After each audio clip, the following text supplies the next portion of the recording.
small matter of a huge night for you. December, nice timing, just before Christmas as well. Josh Taylor. The odds are looking good for you. You look at the odds now, it's like, does Josh just have to turn up? I know you've got other ideas.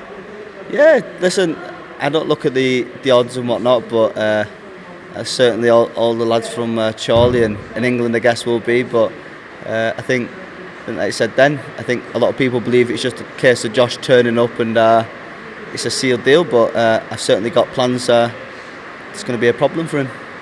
Now, he is a true champion, Josh Taylor. We've got to get that absolutely correct. And you will prepare as hard as you possibly can. It's going to be the biggest challenge of your career. So how do you then beat him? He's got obviously a lot of style. He's got a great engine on him. What do you bring that he hasn't faced before? I was just talking with someone earlier and they were saying, Josh is, like, we know he's a great world champion. He's been in all these big fights. He's faced all different types of opponents. Your southpaws in Prograis, you come forward Ramirez, he's a tall fighter in Kong Song. So he's certainly been in with a lot of different styles, but he's not been in the ring with Jack Catterall. I believe my defensive skills, my timing, my speed, I think I can match him for power. I think as long as I prepare the best I ever have, I can go out there and cause an upset. You've dealt with all your domestic kind of opponents, and this now is, as you kind of hinted to, it's an England-Scotland clash. It's a brilliant derby anyway, isn't it? I mean, it's one that you're going to bring your own crowd up there as well, aren't you? Yeah, it's a massive fight for me. I've been chasing the WBO world title now for what feels like a lifetime, but lo and behold, it's come tenfold. I get to fight Josh for the undisputed, and to add that bit more excitement, it's like England v Scotland. It's for all 4 belts. It's a massive fight for me and Josh. How much have you kind of crossed paths with Josh over the years?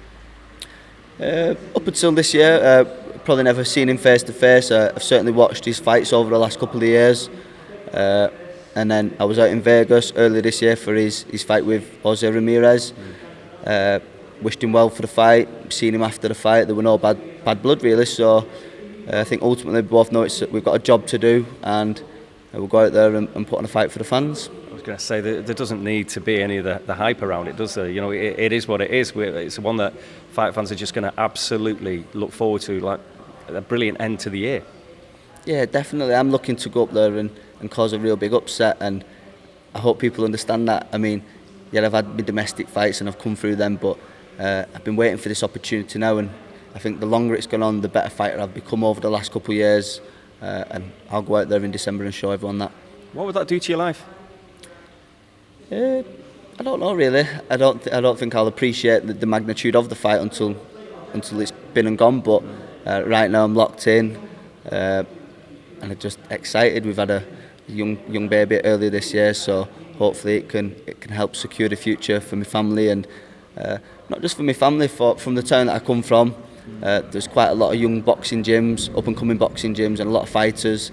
And it's more a case of showing them, look, I've been doing this 17 years now. If you stick with it, it'll come good.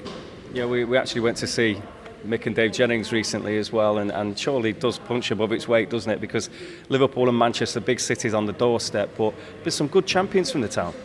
Yeah, there has been. I think, like you just said, then we're only 30-40 minutes from the big cities, but there's 10 times more clubs in the cities. There's a lot of interaction. Sometimes we probably get forgotten about, but time and time again over the years we've produced fighters, and it can be done. And this gym, there's plenty of experience. So when you're going into a fight of this magnitude, you know that obviously Jamie Moore and Nigel Travis, they've dealt with the likes of Carl Frampton in those big nights, and Martin Murray and Rocky Fielding. The list goes on. So does that give you added confidence? Yeah, there'll be nobody else I want to walk to the ring with other than Jamie and Nigel. They've both been there, both ex-fighters. Got a good relationship with them in and outside the ring. So they're the two men that I want with me and that we will be with me come fight night. Yeah, it'll be good. And I didn't mention another world champion here, Chantel Cameron. She's got a couple of belts on the line as well against Mary McGee. Looking good in training? Chantel's looking really good. I think time and time again, we was out at the last fight and she just keeps producing the goods. Come next weekend, she'll be unified, and then hopefully early next year she'll be undisputed. So it's been a pleasure to train alongside Chantel. I've been fortunate enough to help her in sparring over the last couple of weeks and help her prepare, and she's looking really. She's got a dig on her, and she certainly doesn't hold back. But yeah, she's looking really good, and I'm excited for Chantel to see how far she can go. Well, good luck with training, and hopefully we'll catch up with you nearer the time. But obviously, it's that big one at the December the 18th up in Glasgow. Yourself and Josh Taylor, one that we can all look forward to. Oh, thank you for coming, nice one.